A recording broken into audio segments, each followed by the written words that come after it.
용서, 가장 위대한 도전입니다. 용서에 대한 오늘 말씀을 증거하려고 합니다.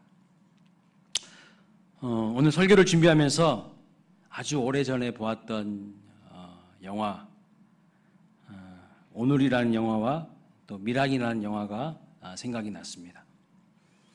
또 최근에 보았던 넷플릭스 드라마 더 글로리라는 드라마가 또 생각이 났습니다.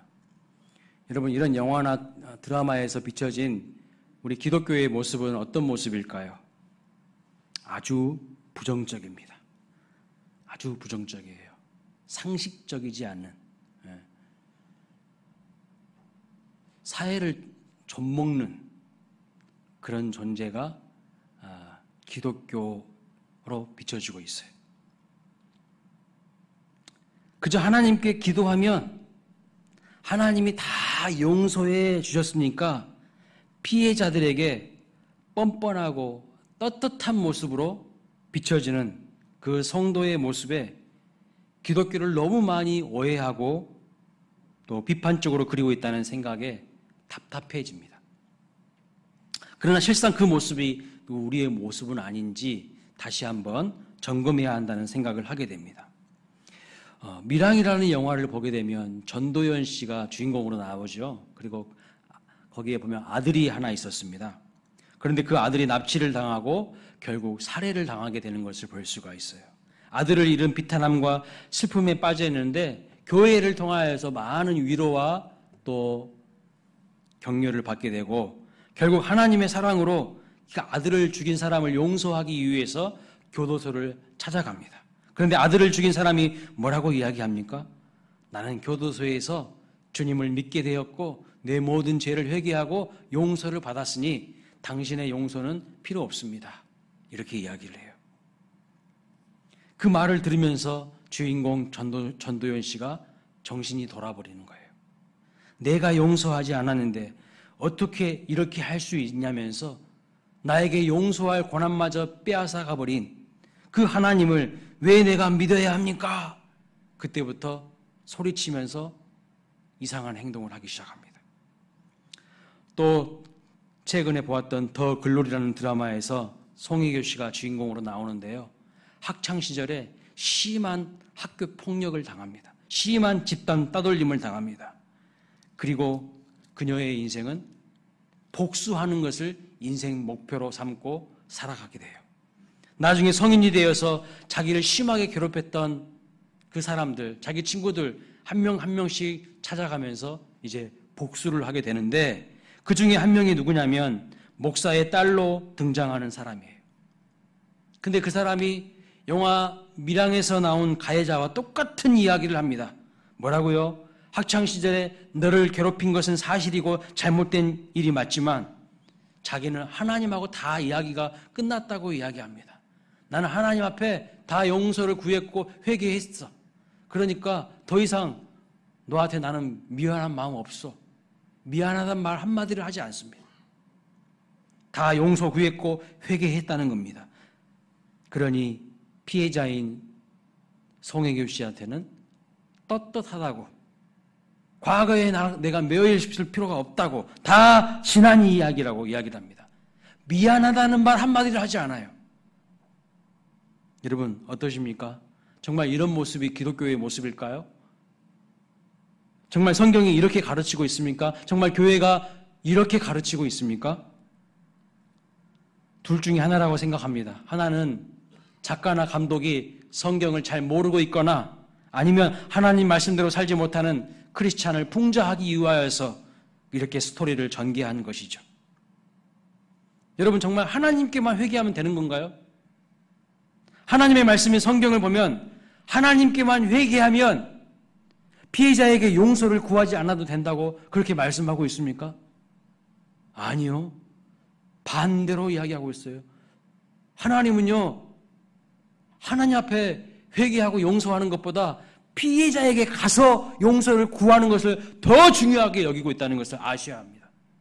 근데 오늘 우리는요, 하나님께만 회개하면 된다고, 피해자에게는 입 열어서 미안하다, 용서해달라는 이야기를 하지 않아요. 자, 오늘 말씀 보십시오.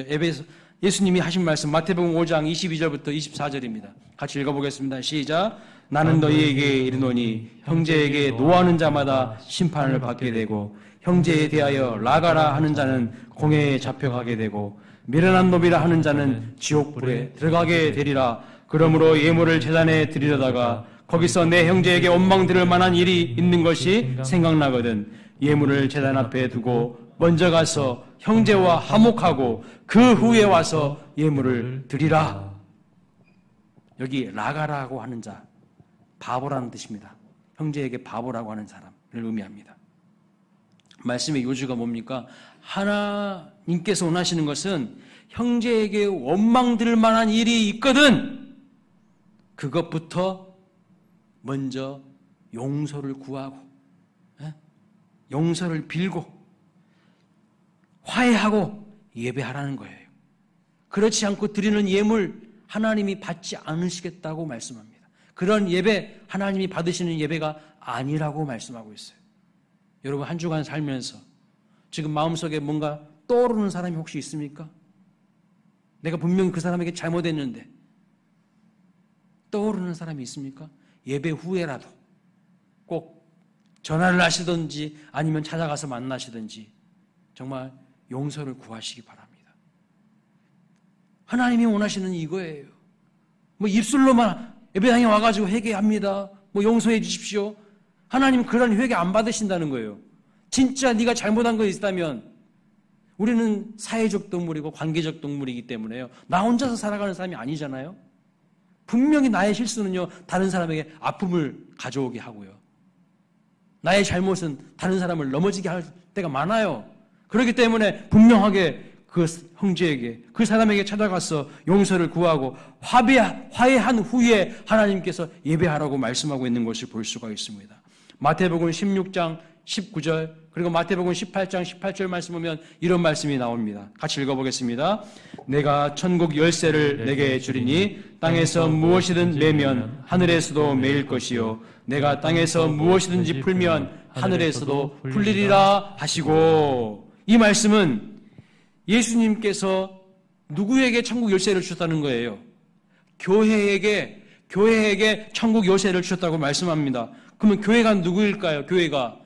교회가요 바로 여러분들이 교회예요. 여러분 한 사람 한 사람이 교회예요. 성도가 주님의 몸이에요.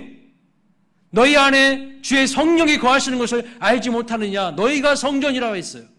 여러분 한 사람 한 사람이 교회이고요. 또 우리 모두가 교회인 거예요. 그러니까 우리에게 천국 열쇠를 주셨다는 거예요. 그런데 내가 똑바르게 살지 못하고 바른 행실로 살지 못할 때에 다른 영혼들에게 다른 사람들에게 천국 갈 수 있는 바른 길로 인도하는 것이 아니라 그 영혼들에게 걸림돌이 된다는 거예요. 잘못된 삶을 살아서 사람들과 관계에서 자꾸 복음의 걸림돌이 되면 그 영혼들을 천국으로 이끌 수가 없다는 것을 이렇게 말씀하는 거예요. 우리에게 천국 열쇠를 주셨다는 거예요. 성도가 문 영혼들을 천국으로 인도하는 데에 장애물이 되고 거치는 걸림돌 역할을 하지 말고 우리의 착한 행실을 통하여서 수많은 영혼들을 주님께로 인도하는 디딤돌 되게 하는 그런 삶을 살기를 주님이 원하시는데 여러분 우리가 과연 그렇게 살고 있습니까? 하나님을 사랑한다고 하면서 사람을 사랑하지 않고 다른 사람과의 관계가 엉망인 사람은요 지금 하나님이 기뻐하시는 제대로 된 삶을 살지 못하고 있는 거예요. 좋은 신앙이 아닙니다. 우리가 삶을 살다 보면 실수도 하고 잘못도 하고 죄를 짓기도 하지요. 어찌 우리가 완벽한 존재입니까? 우리가 하나님입니까? 신입니까? 실수할 수 있어요. 잘못할 수 있습니다. 완벽한 존재 아닙니다. 그러나 중요한 것은 다른 사람들에게 피해를 끼쳤다면 잘못했다면 용서를 구해야 하는 것이 당연한 것이죠. 왜 가만히 있습니까? 가만히 있으면 해결되는 게 아닙니다. 입을 열어서 잘못을 고하십시오. 나라의 대통령도요, 보니까 엄청나게 잘못을 많이 하고 있어요. 근데 입도 뻥끗도 안 해. 잘못했다는 말을 안 해요. 그러니까요, 온 국민들이 지금 속에서 부글부글 끓고 있어요, 지금. 예? 폭발 일보 직전이야. 담임 목사도요, 성도님들 앞에서 잘못한 것이 있으면 공식적으로 제가 이런 부분들은 잘못했습니다. 실수했습니다. 용서해 주세요. 이렇게 이야기할 수 있어야 되는 거고요. 여러분 한 사람 한 사람 다 마찬가지입니다. 내가 누군데? 내가 무슨 잘못을 했어? 아니요. 우리는 얼마나 많이 실수하고 얼마나 많이 넘어지고 얼마나 많이 잘못된 선택을 하면서 다른 사람들의 마음을 아프게 하는지 몰라요. 그러면 그런 부분에 대해서 정직하게 인정하고 용서를 구해야 되는 거죠. 오늘날 우리의 문제가 무엇입니까? 크리스천들이 거꾸로 살고 있어요. 하나님께만 회개하고 하나님께만 용서받으면 된다라고 생각합니다. 그런 삶의 태도로 살아가니 뭐가 안 되는 거예요? 복음 전도가 안 되는 거예요. 예수 믿으십시오. 우리 교회 좀 와보십시오. 당신이나 똑바로 잘 살아요. 당신이나 똑바로 해. 그러지 않겠습니까? 하나님 사랑과 이웃 사랑은 따로따로 떨어져 있는 것이 아닙니다. 하나님 사랑은 반드시 이웃 사랑으로 연결되는 것이죠. 그래서 예배를 통해서 하나님과의 관계가 진정 회복된 사람은 다른 사람과의 관계에서도 형제 자매와의 관계에서도 회복의 역사가 일어나게 되어 있어요. 그러니까 내가 형제 자매와 잘 지내지 못한다. 내가 이웃 사랑을 실천하지 못한다. 이 사람은요, 하나님과 관계도 안 좋은 사람이에요. 천국 열쇠를 우리에게 주셨다는 것은 다른 사람들과 관계 가운데에 하나님의 의와 하나님의 사랑을 나타내라고 말씀하시는 겁니다. 그래서 결국 그들로 하여금 우리의 착한 행실을 통하여서 마음의 문을 활짝 열고 천국으로 나가도록 하라는 거예요. 자, 이제 우리가 죄 지은 부분에 대해서 상대방에게 용서를 구하는 부분에 대한 주님의 뜻이 무엇인지를 분명하게 우리는 알게 되었습니다. 그냥 하나님께 회개에 기도한다고 다 끝난 게 아니라는 거예요. 분명히 실수한 거에 대해서는요, 여러분 죄를 고백하시고 용서를 구하셔야 돼요. 그렇다면 나에게 죄 지은 사람들에 대해서는 어떻게 해야 될까요? 나에게 죄 지은 사람들에 대해서. 어떤 사람들은요, 절대로 용서하면 안 된다고 주장합니다. 단순히 맹목적으로 그렇게 주장하는 것이 아니라 아주 그럴듯한 근거를 제시하는 것을 볼 수 있는데, 첫 번째는 해코지한 가해자를 용서하는 것은 불공평하다는 것입니다. 가해자는 용서받고 책임의식도 못 느끼는데 피해자만 고스란히 고통과 상처를 떠안아야 한다면 그처럼 불공평한 것이 없다고 주장합니다. 아주 일리 있는 이야기죠. 두 번째는요, 용서는 부정직하기 때문에 용서해 주면 안 된다고 합니다. 왜냐하면 겉으로 용서한다고 하지만 마음속으로는 용서하지 못해서 지금 부글부글 끓고 있기 때문에 그것은 겉과 속이 다른 이중적인 태도일 뿐이지 용서가 아니라는 겁니다. 그래서 용서할 수 없고 용서해줘서는 안 된다고 이야기합니다. 세 번째는 무엇입니까? 용서는 인간 본성을 거스린다고 주장합니다. 사람이 공격을 당하면 강력하게 또 보복하고 싶은 것이, 원수가 붙고 싶은 것이 인간의 자연스러운 본능이라는 것이죠. 그런데 종교적인 계율에 따라서 용서한다면 그것은 인간의 자연스러운 본성을 거스르는 일이라는 것입니다. 우리가 인간 본성을 갖고 있는 인간이라면 용서하라는 것은 현실적이지 못한다는 거예요. 그것은 소설에서나 그것은 상상에서나 할 수 있는 일이라는 겁니다. 한마디로 정리해보면 왜 용서해서는 안 된가? 왜 용서할 수 없는가? 불공평하고 부정직하고 비본성적인 것이기 때문에 용서할 수 없다. 이렇게 어떤 사람들은 이야기합니다. 오히려 눈에는 눈으로 보복해야만 다음부터 그런 짓을 절대 하지 않고 사회의 정의도 이루어진다는 겁니다. 여러분 어떻게 생각하십니까? 여기에 동의하십니까? 반면에 이런 주장에 반박하는 또 다른 주장이 있습니다. 미국 플러신학교 교수였던 스미디스 교수는 이렇게 반박합니다. 첫째, 용서해야 된다는 것을 이야기하는 거예요. 첫째, 용서는 공평으로 가는 첩경이기 때문에 용서해야 된다. 보복은 피해자와 가해자의 잣대가 서로 다르기 때문에 동양보복이 불가능하다고 주장합니다. 동양보복, 동질보복이 불가능하다는 거예요. 쉽게 설명하면 이런 거예요. 상대방에게 내가 한 대 세게 맞았어요. 그러면 여러분, 우리는 어떻게 해야 되죠? 우리가 똑같은 그 세기와 그 강도로 딱 한 대만 때릴 수 있나요? 저는 없더라고요. 저는요, 한 대 탁 맞으면 막 2대, 3대 때려야지 직성이 풀리더라고요. 제가 학교 다닐 때 싸움을 잘했습니다. 제가 오늘 안 오셨네? 우리 권범철 성도님 킥복싱 코치이신데 제가 1년 동안 킥복싱을 했거든요. 그래가지고 학교에서 저를 건드는 친구들이 없었어요. 한번 건드면 그냥 혼나거든. 근데 한 대 맞으면요, 나는 2대, 3대, 10대 떼야 직성이 풀리더라고요. 동량보복이 불가능해요.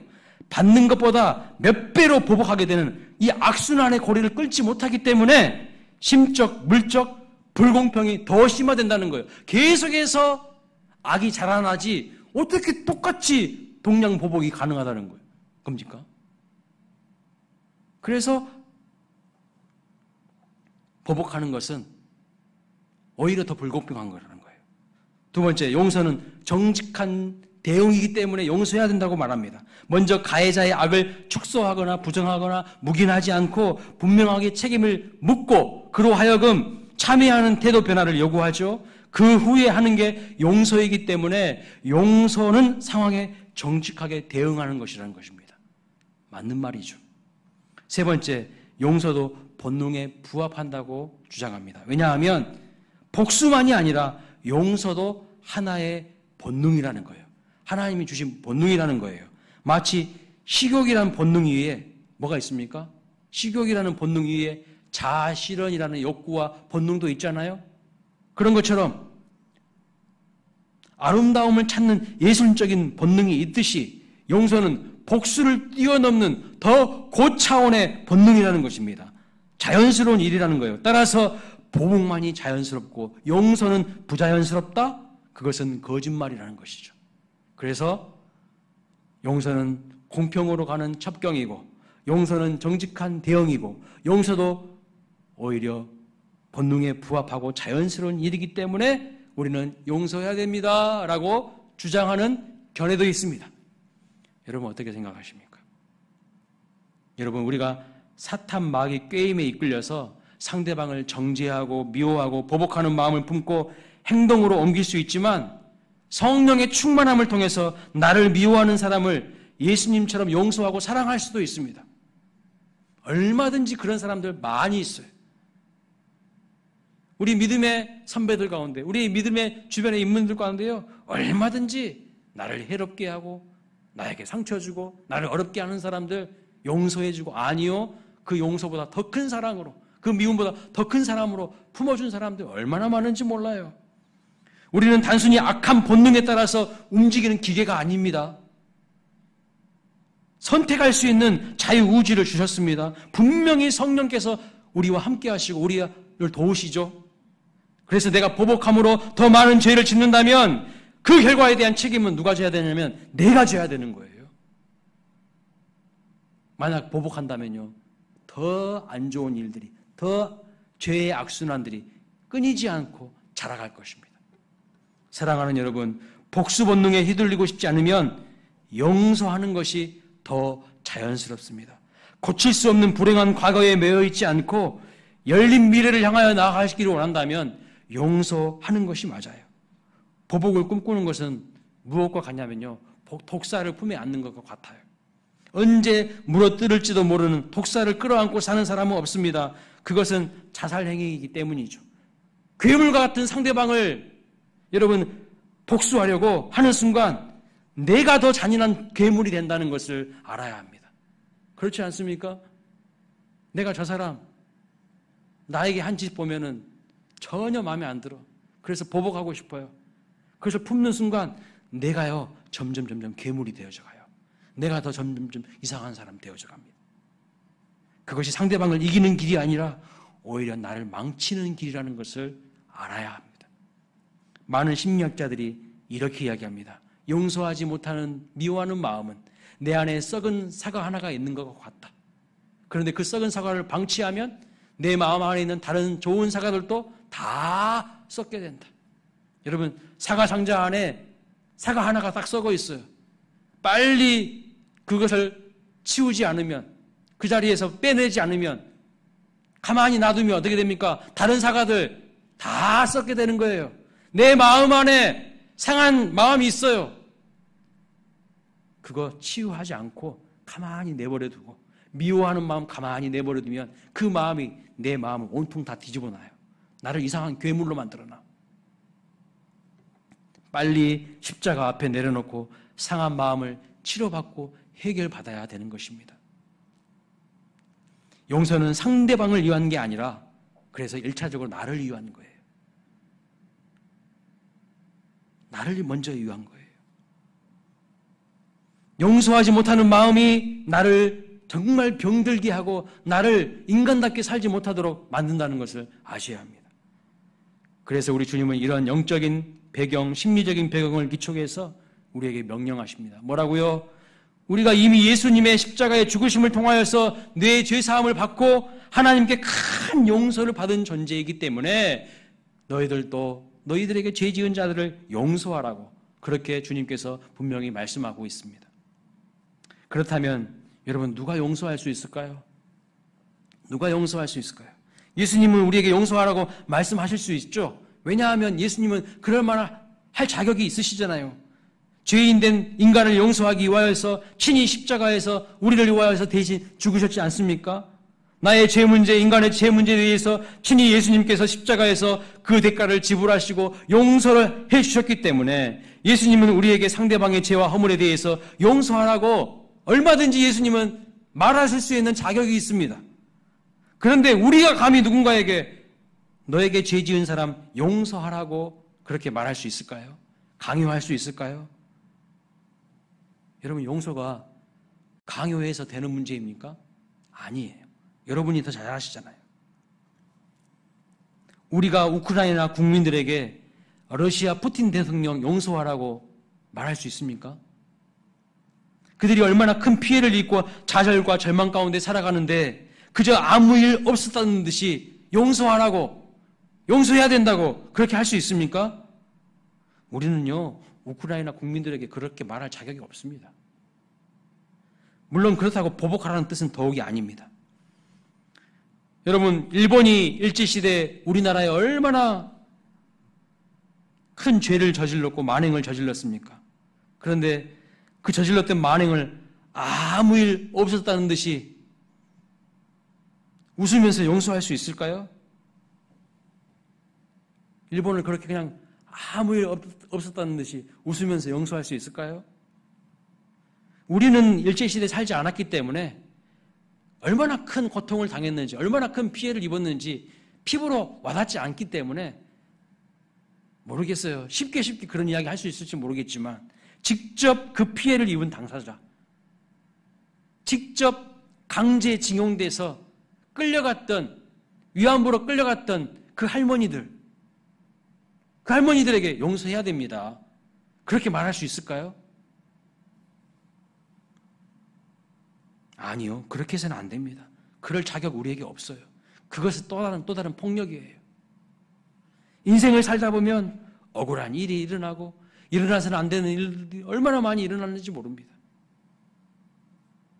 제가 몇 년 전에 본 뉴스 중에 기억에 남는 것이 있는데요. 경남 양산에서 있었던 일인데 건물에 이렇게 줄을 타고 매달려서 아파트 그 페인트 칠하는 분이 있었습니다. 이분은 성실하게 일하면서 7명의 생계를 책임지는 가장이었어요.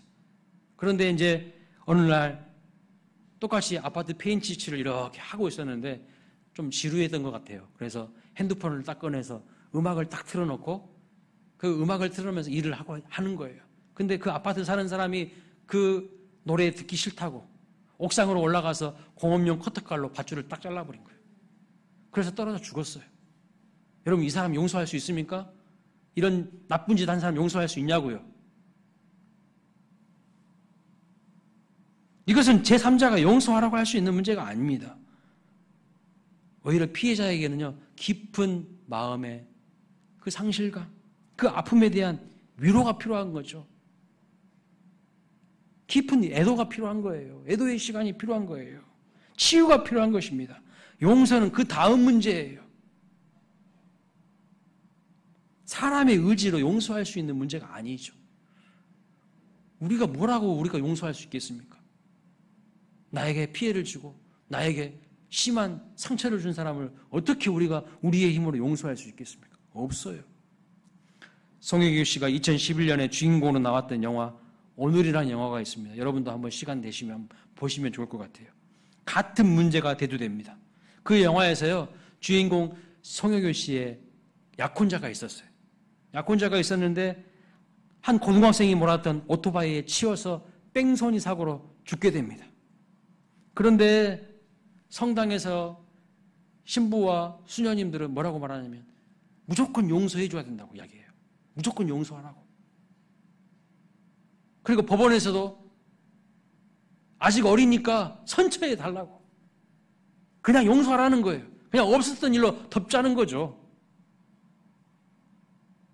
결국 이 주인공이 신앙이 있고 아이의 미래를 생각해서 용서를 해줍니다. 가해자는요, 미안하다는 용서 한마디 구하지 않았어요. 미안하다는 말을 하지 않았어요. 그런데 나중에 자기가 조건 없이 용서해 주었던 그 학생이 잘 살고 있을 것이라고 생각했는데 끔찍한 이야기를 듣습니다. 또다시 다른 사람을 죽였다는 이야기를 들어요. 그러면서 형사와 주인공이 서로 대화를 주고받는데 형사가 이런 이야기를 합니다. 대책 없는 용서는 죄악입니다. 대책 없는 용서는 죄악이에요. 이 형사가 오랜 세월 수사관으로 범죄 사건과 범인을 경험하면서 뼈저리게 느낀 것이 무엇인가? 대책 없는 용서는 죄악이라는 거예요. 또다시 죄악으로 제2, 제3의 범죄로 연결시키는 것이라는 거예요. 그 이야기를 들은 송혜교 씨가 이런 이야기를 합니다. 뭔가 큰 실수를 했다는 것을 다 깨달아요. 그 학생을 다시 범죄 구렁텅이에 밀어넣었던 것은 바로 자기의 대책 없는 용서와 자비였다는 것을 알게 됩니다. 그러면서 주인공 송혜교 씨가 이렇게 고백하죠. 자기가 해준 용서는 그 주인을 새롭게 거듭나게 만들지 못한 가짜 용서였다. 거짓 용서였다. 이렇게 이야기합니다. 아, 내가 해준 용서는 가짜 용서였어. 거짓 용서였어. 왜냐하면 진짜 거듭나게 하지 못했잖아. 예수님은 우리에게 은혜와 사랑, 용서와 자비를 베풀어 주셨죠. 그런데 그 용서와 자비에는 대책이 없었던 것이 아닙니다. 대안이 없었던 것이 아닙니다. 엄청난 대가 지불을 하셨어요. 우리가 죄를 멀리하고 다시는 주님의 마음을 아프시게 하지 못하도록 십자가에서 자기 자신을 속죄의 희생 제물로 드리신 겁니다. 그래서 여러분, 우리의 구원, 우리가 받은 용서는요, 그 무엇과도 갚을 수 없는 고귀한 희생의 결과입니다. 절대 공짜 아니에요. 누가 구원을 공짜라고 이야기했습니까? 이단이에요, 사입이에요. 공짜라고 이야기한 사람은 엄청난 대가 지불을 하고 얻은 용서이고 구원이에요. 그 은혜와 사랑을 경험하고 아는 사람이 또다시 죄를 지을 수 있겠습니까? 또다시 인생 막 살 수 있겠습니까? 또다시 인생 돼지처럼 돼지 우리에서 똥하고 뒹굴 수 있겠습니까? 없어요. 어떻게 얻은 구원인데요? 어떻게 얻은 새 생명인데요? 과거와는 분명히 다르게 살 수밖에 없는 것이죠. 여러분, 우리가 어떻게 죄인을 용서할 수 있습니까?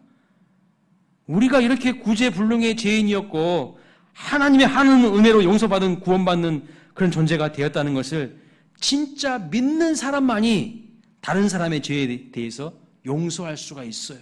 내가 구제불능의 죄인이었는데 하나님의 은혜로 용서받았다는 것을 정말로 절절히 가슴 절절히 경험하고 깨닫고 믿는 사람만이 다른 사람의 죄에 대해서 용서할 수가 있어요. 나는 내가 똑똑하고 잘난 사람이기 때문에 용서할 수 있는 거 아닙니다. 나는 아무런 잘못도 하지 않고 상대방은 허물과 실수가 많은 형편없는 존재이기 때문에 내가 용서해 주는 것이 아닙니다. 무슨 말입니까? 나의 의가 기초된 용서는요, 용서가 아니에요. 진정한 용서가 아니에요. 예수님은 그런 용서하라고 우리에게 말씀하신 적 없어요. 네가 똑똑하니까, 네가 남보다 너한테 해를 끼친 사람보다, 가해자보다 조금 나으니까 용서해라? 그렇게 말씀하신 적 없어요. 너는 죄 안 지으니까 용서해라? 나의 의가 기초된 용서, 그렇게 용서하라고 하신 적이 없어요. 마태복음 18장을 보시면 베드로가 예수님에게 질문합니다. 무엇이라고요? 21절 말씀 보세요. 그때 베드로가 나와 이르되 주여, 형제가 내게 죄를 범하면 몇 번이나 용서하여 주리이까? 7번까지 하오리이까? 베드로가요, 맥시멈으로 잡은 것이 7번이에요. 당시에는 3-4번이면 끝난 거예요. 똑같은 죄 3번 정도 반복하잖아요. 그 사람은 용서 못 받아요. 그 당시 사회에서. 그런데 베드로가 많이 잡은 거예요. 7번까지 할까요? 그러니까 예수님의 답변이 무엇입니까? 22절에 아니 7번을 70번까지라도 용서하라고 하십니다. 그러면 490번 용서하라는 뜻입니까? 문자적으로? 아니에요. 제한 없이 계속해서 용서하라는 뜻이에요. 그러면 우리가 제한 없이 계속해서 용서할 수 있습니까? 아니요. 제가 여러분들에게 몇 번 실수하면 여러분들은 교회에서 쫓아내려고 할 겁니다. 그러시죠?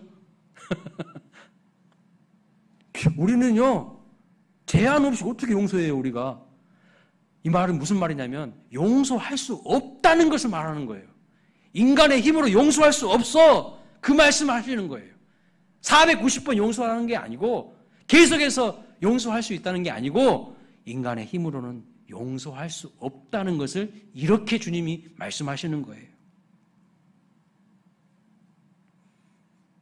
다시 말씀드리면 자기 의의 기초에서는 이렇게 용서할 수 없다는 거예요.